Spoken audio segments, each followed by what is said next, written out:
Hey, salut à tout le monde, salut, c'est Chris. On se retrouve pour un nouveau tuto très rapide sur la première fois qu'on va faire celui-là d'ailleurs sur Lightroom Classic CC. Donc Lightroom Classic CC, le problème de beaucoup de gens c'est lorsqu'on arrive dessus, c'est pas comme Photoshop, on n'ouvre pas les photos, etc. Comment on fait quelque part? Alors on va voir très rapidement. Donc tout d'abord on va se retrouver ici, vous voyez, en haut, là où il y a ma souris, sur Bibliothèque. Donc normalement voilà, on va se mettre sur Bibliothèque on va dire. Et ici, on va faire importer. On va importer les photos que l'on désire. Donc, moi, dans mon cas, ça va être là, 2018, Londres. On va prendre des photos. Euh, alors, on peut tout sélectionner si on veut ouvrir toutes les photos. Là, c'est pas le cas, on va en faire juste une ou deux. Donc, je vais faire tout désélectionner et on va juste ouvrir euh, une photo, on va dire, voilà, une photo comme ceci et une photo comme cela. On va dire qu'on veut que celle-là, on fait importer donc. Et les deux photos vont apparaître ici, en bas. En fait, là. On va faire donc développement. Pour arriver sur la photo, on va voir notre première photo.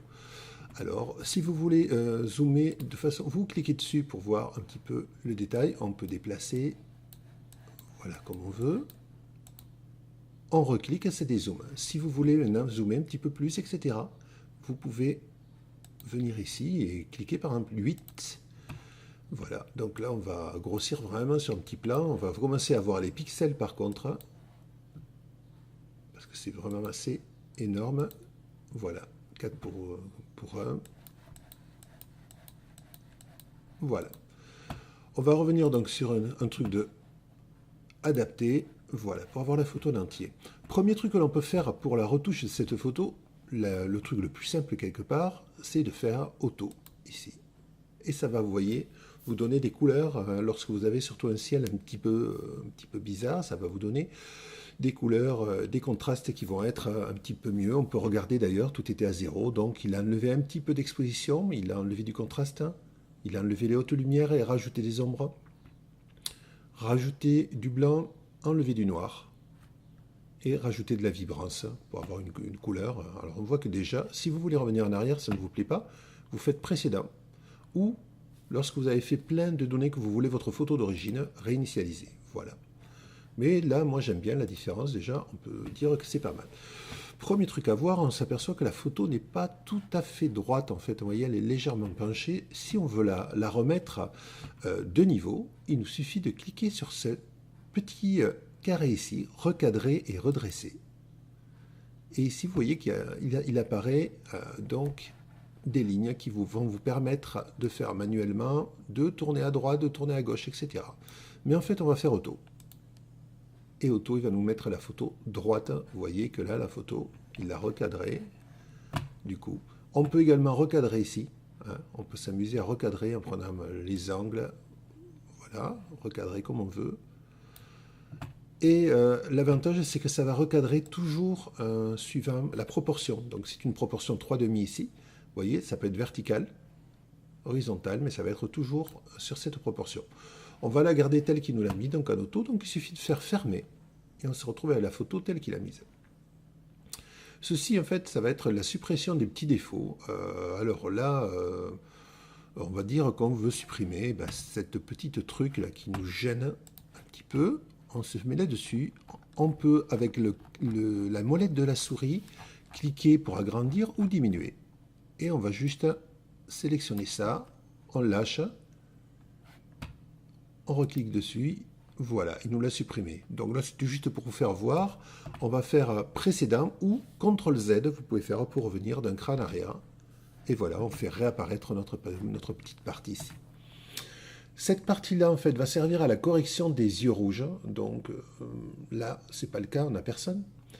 Ici, ça va être un filtre gradué. Alors, très intéressant le filtre gradué. Dans le cas, par exemple, vous avez une rue qui est un petit peu sombre et un ciel qui va être très clair. Donc, il va y avoir un gros contraste. Lorsque vous allez éclaircir votre photo pour donner à la rue une ambiance plus sympa, votre ciel va, lui, s'éclaircir. Donc, ça va permettre de faire un gradué. Vous allez voir, là, avec la tour, ça va peut-être pas faire grand-chose, c'est sympa. Voilà, on fait un dégradé du haut vers le bas que vous pouvez régler. Ensuite, vous pouvez régler la température, donc qui va influer sur la couleur, la teinte, on va le mettre dans les roses. Voilà. Vous pouvez l'exposition, plus ou moins claire. Voilà, le contraste, enlever ou ajouter à fond. Les hautes lumières, les ombres ici, les blancs, les noirs. La clarté, donc ça vous permet d'avoir une image plus ou moins floue, plus ou moins nette. On va la laisser à fond. La correction du voile, alors ça c'est assez important dans certains cas. Ça va vous permettre, voilà, ou également le contraire. On va le laisser comme ça, c'est juste la saturation. Donc ici très saturé jusqu'à 0 de saturation, donc une image assez sympa. On va la laisser assez basse, on va faire un truc comme ça. La netteté, donc ça c'est pareil, voilà, vous voyez que le haut est flou là, plus on va vers le haut, sans bouger cette partie en fait, vu que ça fait un dégradé sur cette partie. Donc là ça va être très flou, et ici ça va être très net.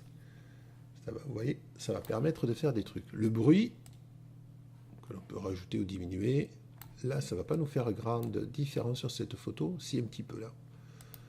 Le moiré, pareil, différence assez proche, et la frange, que je vous conseille de... Moi, je la mets tout le temps, donc je ne sais pas pourquoi. Voilà, cette partie-là, qu'on va pouvoir supprimer. Alors, on va revenir avec CTRL-Z. Voilà, encore en arrière. Alors là, par exemple, je reste là-dessus. On est sur le filtre gradué. On a fait un filtre gradué là, mais on en voudrait un autre en bas, avec des réglages différents. Il suffit de toujours se sélectionner, de faire un nouveau, et on va faire un filtre gradué de gauche à droite, par exemple, maintenant, qui va nous permettre de faire d'autres réglages. Par exemple, on va pouvoir dessus, voilà, vous voyez, ça permet de rajouter plusieurs filtres. Alors, si on veut changer de filtre, là, on voit que c'est celui-là qui est actif, avec le petit bouton noir, on passe sur celui-là, et on règle celui-là. Si on veut supprimer, il suffit de le sélectionner, d'appuyer sur la touche supprimer. Et on supprime. Celui-là, pareil, on va le sélectionner, on supprime.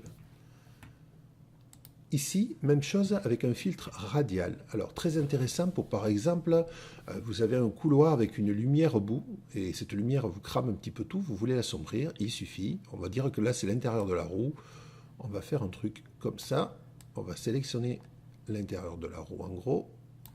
Alors on peut reprendre, écraser un petit peu comme on va faire vraiment au pif. Hein. Voilà. Alors là, on s'aperçoit qu'en fait, on peut gérer. Alors là, c'est l'extérieur. C'est-à-dire on ne touche pas la partie en question. Lorsque vous voulez, simplement, vous faites inverser. Et dans ce cas-là, on va gérer l'intérieur de la partie. Voilà, on peut faire ceci, on peut régler vraiment ce qu'on veut, comme on veut. On peut rajouter de la clarté sur cette partie si on la veut plus nette, et de la netteté, elle y est déjà. On peut assombrir cette partie. Voilà, ça permet de faire ce qu'on veut là-dessus. Là, pareil, c'est sélectionné, on fait supprimer et on enlève juste ce filtre. Et ensuite, à cette partie, le pinceau de retouche qui est très très très important. Enfin, personnellement, je trouve ça très important. On va plutôt voir sur l'autre photo. Voilà.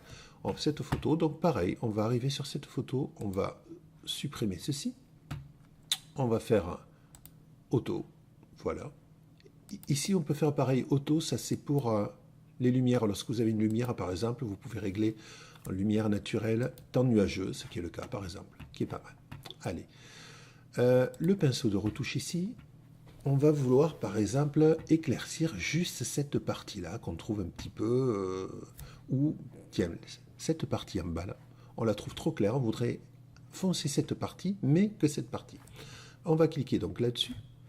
Ici, pour voir ce qu'on va faire, on va appuyer sur la touche O qui va nous permettre, vous allez voir, et qui va nous permettre donc de voir ce qu'on va sélectionner. Et ici surtout, cliquez bien, masquage automatique. Et là, on va s'amuser à passer au pif, parce qu'en fait, le masquage automatique va nous permettre de délimiter un petit peu ce qu'on veut. Voilà. Vous voyez, ça ne dépasse pas. Une fois que vous avez fait ce que vous voulez, vous rappuyez sur O pour enlever la sélection. Et maintenant, il ne nous manque plus qu'à modifier cette partie telle qu'on veut, telle qu'on la veut. Donc là, par exemple, la saturation, on va la diminuer. Par contre, on la voudrait un petit peu plus sombre, cette partie. Voilà, on voudrait qu'elle soit comme ceci. On voudrait rajouter, enlever de la clarté. Donc voilà, vous voyez, on peut la rajouter. Ou la netteté. On peut enlever de la clarté et de la netteté. Là, ça vous fait une image un petit peu floue à ce niveau-là.